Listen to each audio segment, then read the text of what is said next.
I'm May13 here, back with another video, this time for UFC Fight Night, Taira versus Hung Sung. First fight on the main card, Danny Silva versus Kevin Vallejos. Now, Kevin Vallejos, pretty decent fighter, not particularly good anywhere, but he's just a marauder, man. Danny Silva, typical Brazilian cholo, just likes to scrap. Vallejos, to be honest with you, I just think he's too skilled. He'll probably end up winning this just by outstriking Silva, landing the better shots, throwing the better kicks. I do believe that Vallejos probably has the better grappling as well. And in a fight like this, where you've got two people who clearly just are on the UFC level and just want to be on a Fight Night Apex card, you've got to go with the guy with the better skills. So I'm going to go with Kevin Vallejos to probably get a decision here, just by using his superior grappling. I think they're both strikers who can throw. Probably either of them could probably get a knockout, but in the skill battle, I've got to go with Vallejos to get the win. I think he's probably going to just grapple and get the decision and use his superior ground and pound and positioning on the ground, and he's just probably going to bar us to a decision. And I don't think these two people should be in the UFC, but Vallejos, decision by grappling and control time. Moving on. Fight number 2 on the main card. Neil Magny versus Aleki dos Santos. Now, Neil Magny, really, at this point, he is an absolute icon of the UFC. I mean, it's unbelievable that he's still fighting. And he's fighting Aleki dos Santos, who, to be fair with you, he's knocked out the legend who is Luigi Vendramini.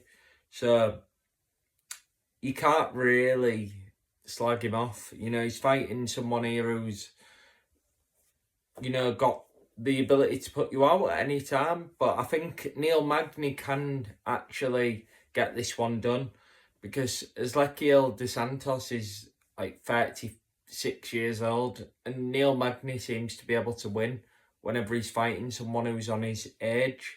So I'm going to go with Neil Magny here to probably get a knockout in the... I'm going to go for the second round. I can see Neil Magny just landing some kind of weird body kick and maybe hurting Aleki dos Santos, because he is a weight bully. I can see Neil Magny landing some kind of body shot, getting the finish, because he's an experienced fighter and he can smell the blood. And I'm going to go with Neil Magny round 2 KO by body, and then probably landing some follow-up shots. So Neil Magny is actually going to get a win in 2025. Moving on. Fight number 3 on the main card. Carol Rosa versus Nora Kallern. Now, Nora Kallern, she's really hot, but apart from that, she's just not good at MMA. Carol Rosa, she looks like a man-woman. So you always tend to go with that type of fighter when you're predicting, because she just looks more capable of throwing shots. So I think this fight is going to end one of two ways. Either we're going to get a typical boring women's fight, or Nora Kallern is going to actually sit on top of Carol Rosa and get a relatively... I mean, unless you're a homosexual, like a relatively interesting victory, because she's probably going to sit on the face of Carol. But I'm going to be honest with you, it's just going to be a grapple fest. It's going to be boring. when they're on the feet, it's going to look like two retards having a strike. So I'm going to go just from entertainment value for Nora Cornell, because that'll be relatively entertaining just to watch her face. But I think that's the only way this fight's going to actually have an entertaining end, is if Nora Cornell just sits on top and lands a few ground and pound shots. So I'm going to go with that. Nora Cornell, ground and pound finish in the second. Fight number 4 on the main card. Elvis Brenner versus Esteban Ribovics. Now, Ribovics had the fight of the year last year against the Golden Boy. But I honestly think that this fight is Elvis Brenner's to lose. Elvis Brenner has better ground and pound, better finishing potential. He has better grappling, better striking, to be honest with you.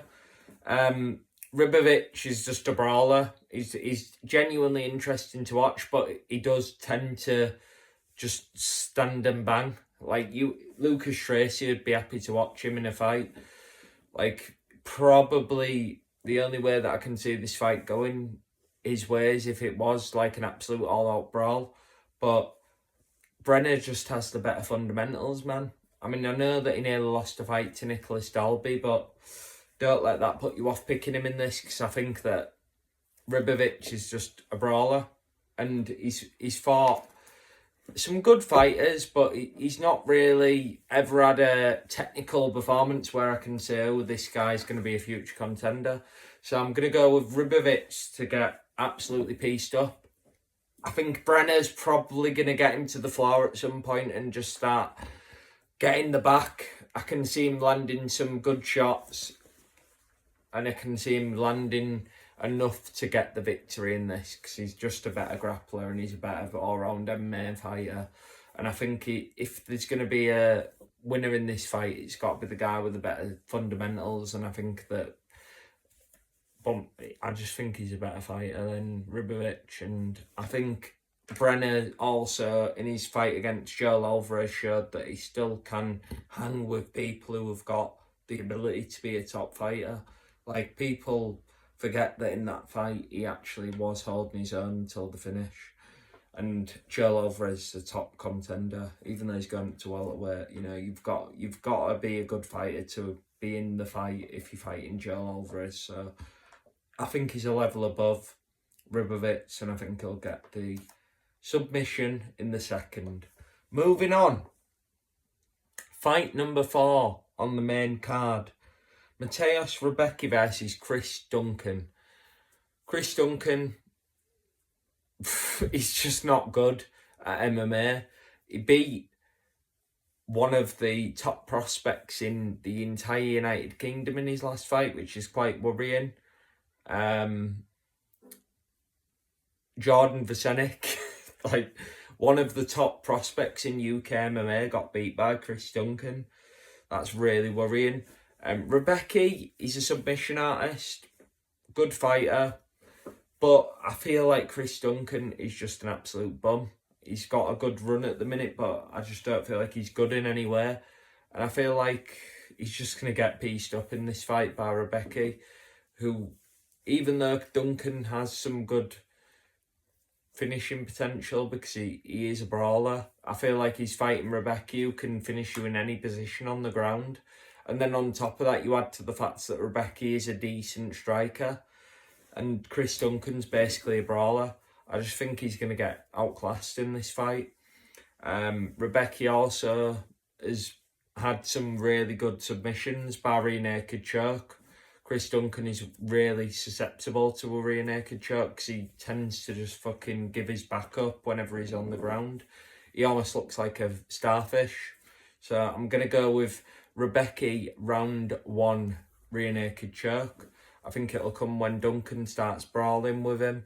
I think Rebecki will just grab the back, take him down, probably land a few shots to the back of the head because he just tends to get away with that because he's fucking not English. So I think he'll land a few ground and pound shots on the floor and then submit Duncan. And even though Duncan is Scottish, he actually pretends to be one of the lads. So I think he's going to get finished by this. I think he needs to probably join Cage Warriors again, because he's a fake Scotsman who literally finished my favourite fighter, Jordan Vasenic. Lovely. But I do think that he'll have a good showing. I think he'll go with a swinging bang, but I just think he'll get his back caught and get subbed. Moving on.